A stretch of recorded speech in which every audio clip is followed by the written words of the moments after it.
In my more than 25 years of leadership development work, I've heard many definitions of leadership.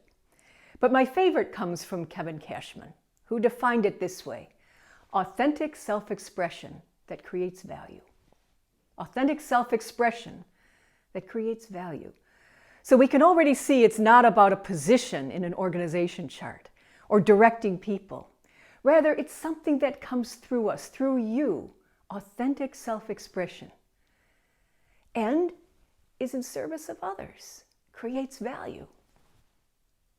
It does beg the question, however, which self do we express?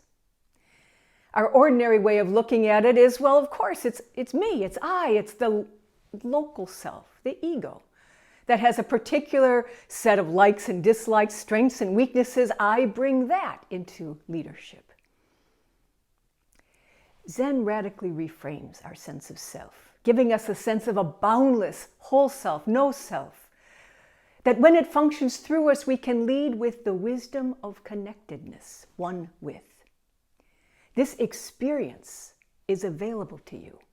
It's available to us through practice.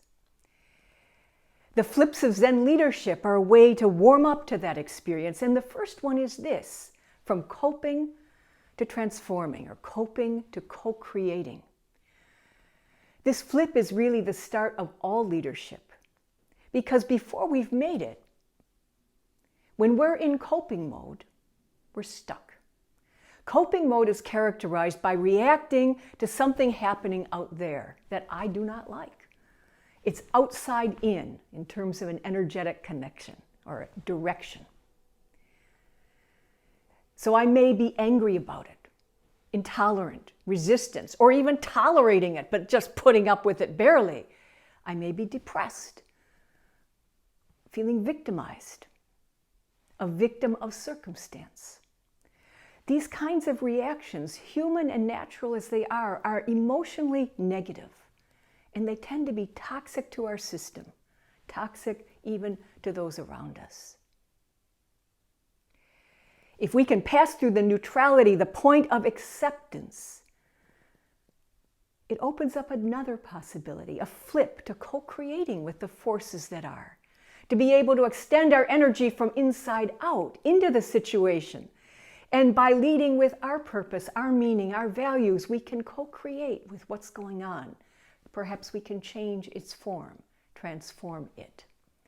Now, mind you, acceptance does not mean I like what's going on. It has nothing to do with whether I like it. It means I see it. I see it clearly. And I take it as it is. If we can move through acceptance, we're able to lead toward our purposes. We're creating direction. We're adding value. It led people like Eckhart Tolle to observe, if you're doing anything and you're not in the state of acceptance, joy, or enthusiasm, just stop. Just stop. Because what he recognized is you'd be in a coping mode. Whereas co-creating mode is characterized by positive emotions. It feels good. So you might think, if it feels so good and coping mode feels so bad, why do we fall into coping mode? Well, we get triggered.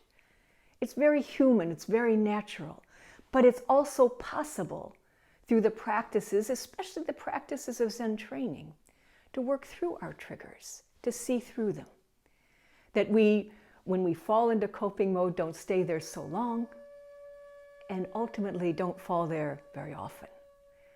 That's the beauty and value of this first flip of Zen leadership, from coping to co-creating.